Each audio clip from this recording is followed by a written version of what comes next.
Oke, Assalamualaikum warahmatullahi wabarakatuh. Adik-adik, kita bertemu kembali dengan materi sejarah UTBK. Dan untuk kali ini kita akan membahas tentang zaman Hindu di Indonesia. Jadi zaman Hindu di Indonesia. Kemarin kita sudah bertemu dengan materi bab 1 dan 2. Dan sekarang kita materi bab 3, zaman Hindu Buddha di Indonesia. Perlu adik-adik ketahui, kalau kita sudah bicara zaman Hindu, ini, otomatis di dalamnya kita sudah berbicara tentang agama dan kebudayaan Buddha di Indonesia. Jadi zaman Hindu di Indonesia sudah mencakup agama Buddha dan kebudayaan Buddha di Indonesia. Begitu pula kalau kita bicara tentang kebudayaan Hindu di Indonesia, maka kita juga sudah mencakup bicara tentang agama dan kebudayaan Buddha di Indonesia. Jadi semuanya dirangkum atau diringkas dalam zaman Hindu atau kebudayaan Hindu di Indonesia. Di dalamnya sudah mencakup agama dan kebudayaan yang terpengaruh oleh agama Buddha. Tapi beda kalau kita bicara agama Hindu ya agama Hindu, agama Buddha ya agama Buddha. Tapi kalau kita bicara zaman Hindu di Indonesia, otomatis zaman kebudayaan Buddha juga sudah tercakup. Begitu juga kebudayaan Hindu di Indonesia, maka kebudayaan dan agama Buddha di dalamnya sudah tercakup. Ya. Gitu ya adik ya untuk pengertian. Dan untuk kali ini kita akan berbicara tentang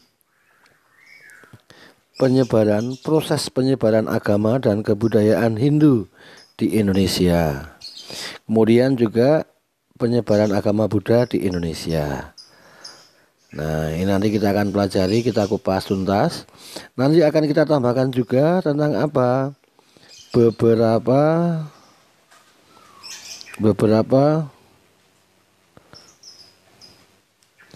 kerajaan yang bercorak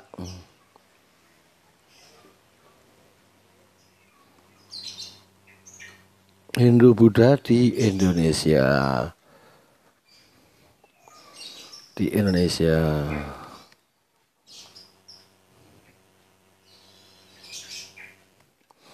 Dan juga perlu adik-adik ketahui, untuk menulis Buddha yang tepat itu gini. Bu, D-nya double, dikasih H kayak gini. Nah, jadi 3 hal ini yang akan kita pelajari berkaitan dengan zaman Hindu dan Buddha atau zaman Hindu di Indonesia. A. Penyebaran agama dan kebudayaan Hindu di Indonesia. B.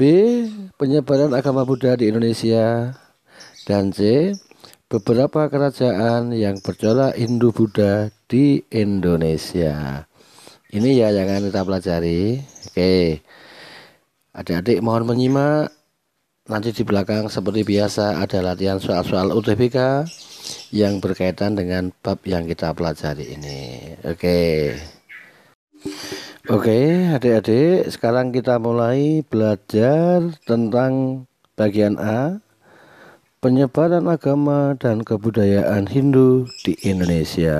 Nah, sebelum kita bicara tentang penyebaran agama dan kebudayaan Hindu di Indonesia, kita akan meninjau sedikit saja tentang sejarah agama Hindu. Nah, ini agama Hindu ini menurut para ahli lahir di India sekitar abad ke-6 Masehi ini. Jadi agama Hindu lahir di India sekitar abad ke-6 Masehi. Kalau abad ke-6 itu sekitar tahun 500 sampai 599 Masehi. Jadi kalau tahun 700 sampai 799 itu abad ke-8. Jadi turun 1 ya. Jadi kalau abad ke-6 sekitar tahun 500 berapa Masehi ya. Nah, konon agama dan kebudayaan Hindu Ini lahir merupakan bentuk percampuran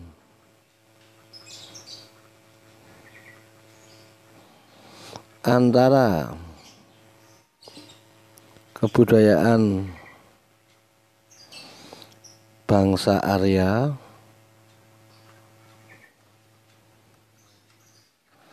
dan bangsa asli India, yaitu bangsa Dravida ini. Kalau Arya ini ras Indo-Jerman atau ras Jerman itu.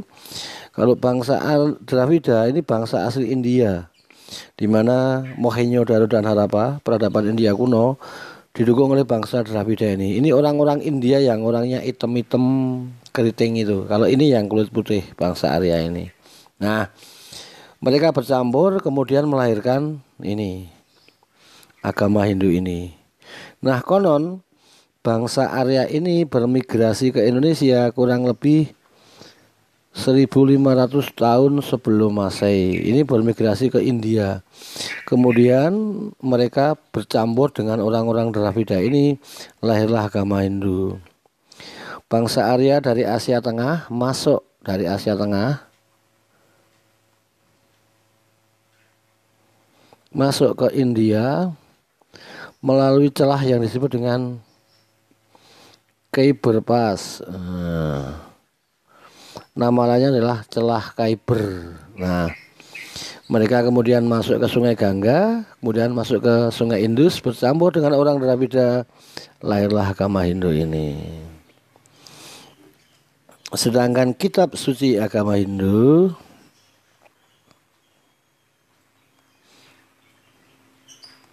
adalah Weda. Di dalamnya ada Rig Weda, ada Samaweda, kemudian ada juga Yajurveda, dan satu lagi ada Atharva Weda.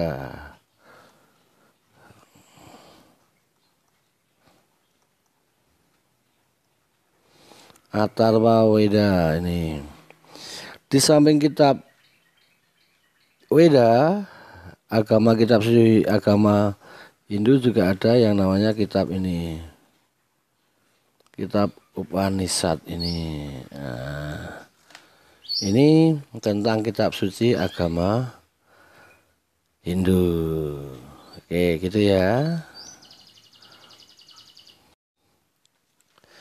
Kemudian persebaran agama Hindu ke Indonesia itu terjadi sekitar abad ke-1 Masehi ini. Jadi semenjak abad ke-1 Masehi telah terjadi perdagangan antara India dan Indonesia, yaitu jalur India Cina yang melalui kepulauan Indonesia. Sambil berdagang, mereka menyebarkan agama dan kebudayaan Hindu di Indonesia. Jadi kalau boleh dikatakan India, anak benua India itu kan ada di sebelah barat laut Indonesia ya. Nah, sebelum abad ke-1, perdagangan mereka itu dari India ke Cina ini melalui Asia Tengah. Ini sekitar sebelum Masehi.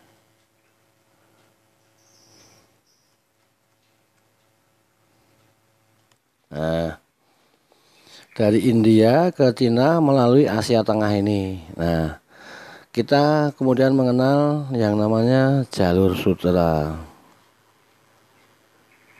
Nah, jalur sutra menghubungkan India sampai Asia Tengah, sampai ke Cina juga.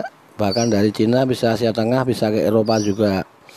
Namun dalam perkembangannya jalur sutra ini banyak terjadi perampokan atau kejahatan. Nah, akhirnya orang India memindahkan jalur.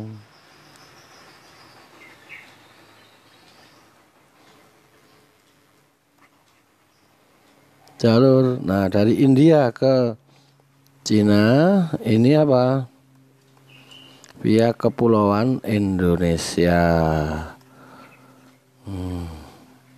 Nah, ini berlangsung sekitar abad ke-1 Masehi. Maka abad ini sudah terjalin perdagangan dari India ke Cina melalui Indonesia, sehingga orang Indonesia sudah mulai ikut berdagang, aktif dalam perdagangan. Nah, dalam perkembangannya sambil berdagang mereka menyebarkan agama dan kebudayaan Hindu di Indonesia. Gitu loh ceritanya, adik-adik. Oke, adik-adik. Setelah kita melihat bagaimana awal mula perdagangan India sampai ke Indonesia, jadi jalur India, Indonesia, Kepulauan Indonesia sampai Cina. Sekarang kita akan membahas tentang hipotesis atau teori. Hipotesis ini namanya teori ini ya. Masuknya agama dan kebudayaan Hindu ke Indonesia. Nah, hipotesis ini ada beberapa hipotesis. Setidaknya ada 5 hipotesis ini. 5 teori atau hipotesis tentang masuknya agama Hindu ke Indonesia. Hipotesis yang pertama adalah hipotesis Brahmana. Ini. Hipotesis Brahmana dikemukakan oleh J.C. Van Leer. Nah, ini dalam bukunya ini Indonesian Trade and Society. Nah, ini perdagangan dan masyarakat Indonesia ini. Van Leer ini mengukuhkan ini hipotesis Brahmana. Apa? Ya, masuknya agama Hindu ke Indonesia dilakukan oleh kaum Brahmana. Jadi kaum Brahmana. Nah, kaum Brahmana inilah yang menyebarkan agama Hindu di Indonesia. Kelebihan hipotesis ini, kaum Brahmana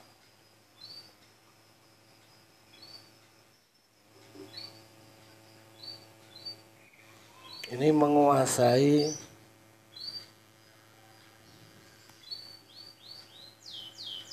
agama Hindu.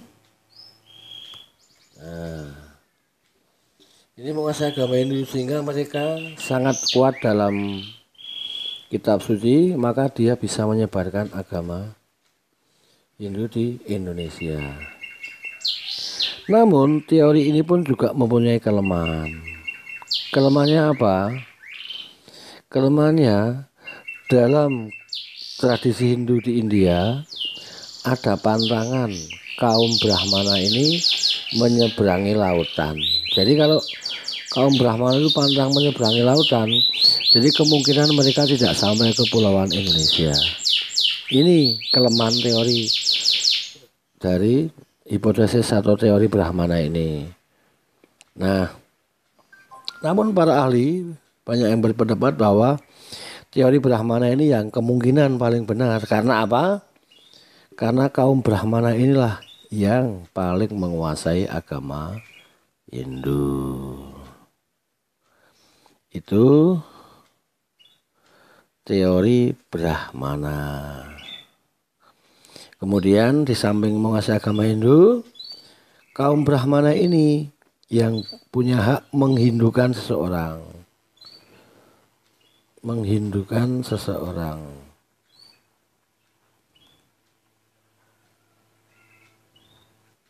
Yaitu yang disebut dengan upacara ini. Fratiastoma. Ini R ya. Fratiastoma. Ini upacara menghindukan seseorang ini. Nah, ini yang berhak mengadakan upacara Fratiastoma ini siapa? Kaum Brahmana. Jadi tak jelas hurufnya. Fratiastoma. Nah, ini loh. Nah, ini. Maka teori Brahmana ini ada beberapa ahli yang menganggap ini yang mungkin paling mungkin. Karena apa? Kaum Brahmana lah yang menguasai ajaran Hindu. Itu yang pertama, hipotesis atau teori Brahmana. Kemudian kita masuk teori yang kedua, yaitu hipotesis kesatria atau teori kesatria. Sama ya. Nah, teori ini dikemukakan oleh Cetebek dan Mukherjee. Inti dari hipotesis ini apa? Kaum kesatria ini yang menyebarkan agama Hindu di Indonesia. Dengan cara apa? Mereka membentuk koloni-koloni atau kelompok-kelompok di Indonesia. Kemudian mereka ada yang menaklukkan raja-raja di Indonesia. Ada yang menaklukkan raja-raja di Indonesia. Suku-suku boleh dikatakan. Kemudian mereka juga membantu pertikaian antar suku di Indonesia juga. Nah, kemudian setelah mereka itu berkembang menjadi kerajaan-kerajaan. Nah, mereka sudah beragama Hindu sambil juga menyebarkan agama Hindu. Maka lingkungan istana lah yang pertama kali masuk menjadi agama Hindu menurut hipotesis kesatria. Jadi yang pertama, menurut teori ini mereka membentuk koloni-koloni. Dengan adanya koloni-koloni ini, mereka bisa menaklukkan suku-suku di Indonesia. Bisa juga ketika jadi pertikaian antar suku, salah satu koloni ini membantu salah satu suku. Nah, suku yang menang kemudian dia berdekatan dengan suku yang menang sambil menyebarkan agama Hindu. Maka lingkungan istana lah yang pertama kali masuk Hindu. Kelebihan teori ini pertama, nama-nama terpengaruh India. Nah, kita ingat kerajaan Kutai. Mungkin raja pertama namanya Kudungga.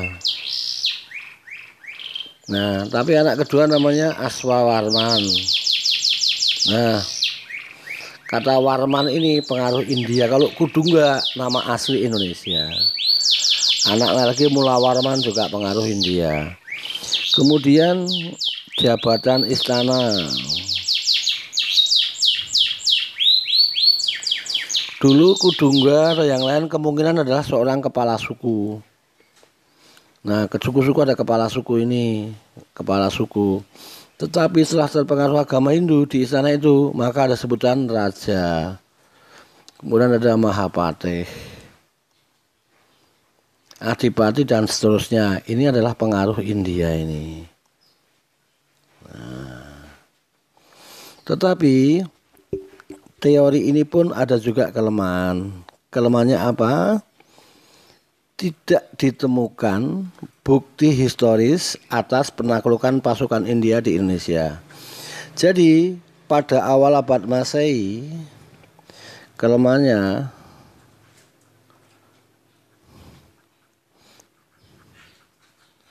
awal abad Masehi ini apa? Tidak ada penaklukan. Awal abad Masehi tidak ada penaklukan orang-orang India di Indonesia. Secara historis sulit ditemukan sumber-sumbernya. Inilah kelemahan teori ini. Di samping kaum kesatria ini juga kurang atau tidak menguasai agama Hindu. Itu hipotesis kesatria. Diling-ling, ingat-ingat ya adik-adik ya. Sekarang kita masuk hipotesis ketiga, yaitu hipotesis Waisa. Nah, hipotesis ini dikemukakan oleh N.J. Krom. N.J. Krom ini berpendapat bahwa penyebaran agama Hindu di Indonesia dilakukan oleh kaum Waisa melalui perdagangan. Waisa ini kan kebanyakan pedagang. Nah, mereka pergi dengan sistem angin.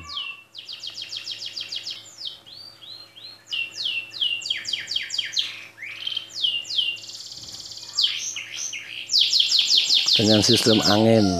Maksudnya apa? Mungkin angin muson barat yang bertiup dari barat ke timur, mereka datang ke Indonesia. Nah, sampai ke Indonesia, mereka berdagang sambil menyebarkan agama Hindu. Untuk kembali ke barat lagi, mereka menunggu angin muson timur. Jadi cukup lama tinggal di Indonesia. Nah, ketika tinggal di Indonesia, inilah mereka menyebarkan agama Hindu. Nah, berdagang dengan sistem angin, yaitu muson barat dan muson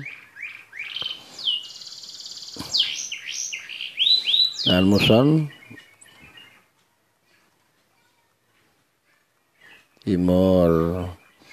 Kalau muson barat yang bertiup ke timur, dia datang ke Indonesia, kemudian berdagang sambil menyebarkan agama Hindu. Nah, untuk pulang, dia menunggu angin muson timur, maka cukup lama, 6 bulan di Indonesia. Maka selama 6 bulan itulah dilakukan untuk menyebarkan agama Hindu di Indonesia. Itu teori Waisa. Tetapi teori ini punya kelemahan. Kelemahannya apa? Kalau memang itu dari perdagangan, melalui jalur perdagangan ini kaum Waisa, seharusnya pusat-pusat kerajaan Hindu di Indonesia itu ada di pinggir-pinggir pantai atau di pantai-pantai. Nah, tapi kenapa kenyataannya pusat-pusat kerajaan Hindu di Indonesia kebanyakan di pedalaman, seperti Mataram kuno di wilayah Jawa Tengah, di Prambanan itu kebanyakan kan itu pedalaman. Trowulan itu juga di pedalaman. Jadi ini di samping orang Waisa sendiri juga tidak menguasai agama Hindu. Ini hipotesis Waisa. Paham ini adik-adik ya? Oke. Sekarang kita lanjut hipotesis berikutnya, yaitu hipotesis Sudra. Nah, apa hipotesis Sudra? Pendapat ini didukung oleh von van Faben ini.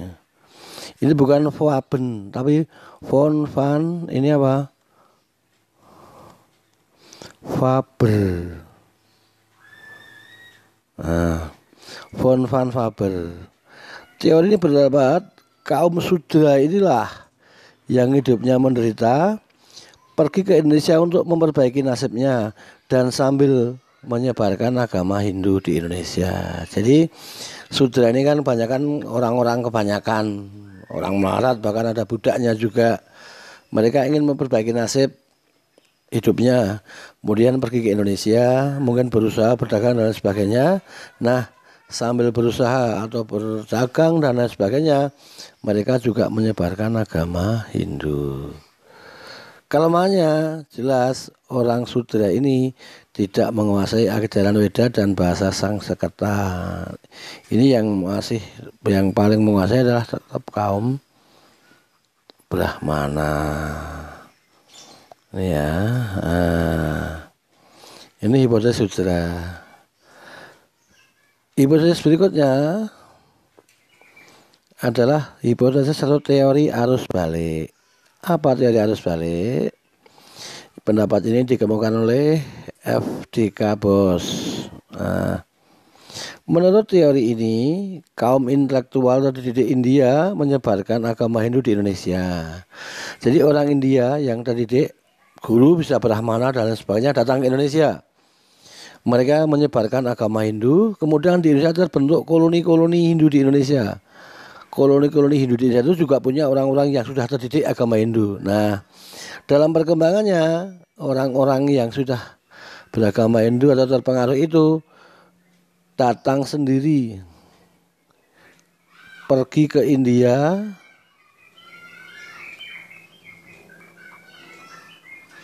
untuk belajar apa? Agama Hindu di Indonesia. Pergi ke India, ini bukan Indonesia nih ya, ini di India.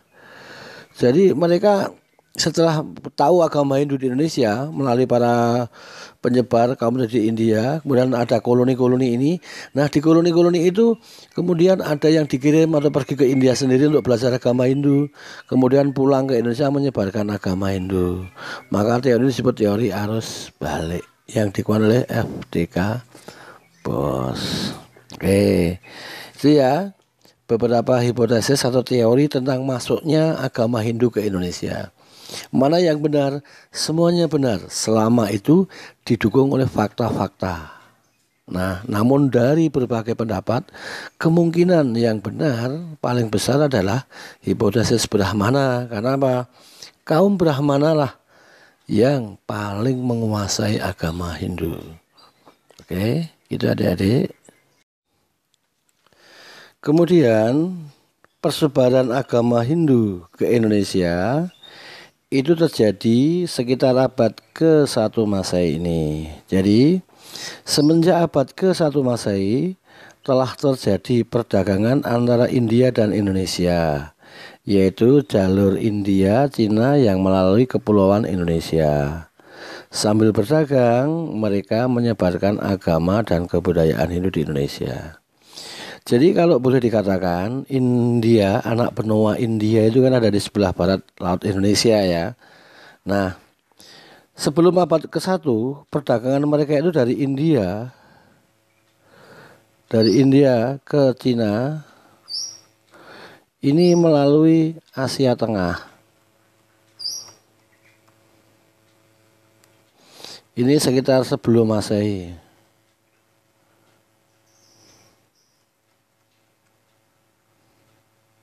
Nah, dari India ke Cina melalui Asia Tengah ini. Nah, kita kemudian mengenal yang namanya jalur sutra. Nah, jalur sutra menghubungkan India sampai Asia Tengah, sampai ke Cina juga. Bahkan dari Cina bisa Asia Tengah, bisa ke Eropa juga. Namun dalam perkembangannya jalur sutra ini banyak terjadi perampokan atau kejahatan. Nah, akhirnya orang India memindahkan jalur.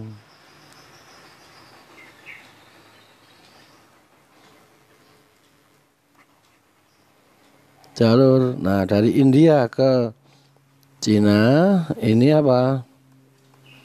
Via kepulauan Indonesia.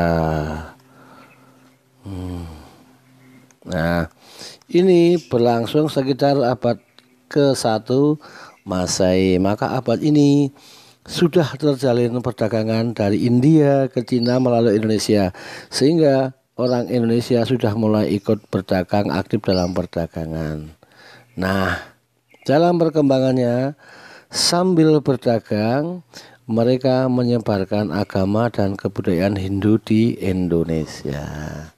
Gitu loh ceritanya, adik-adik.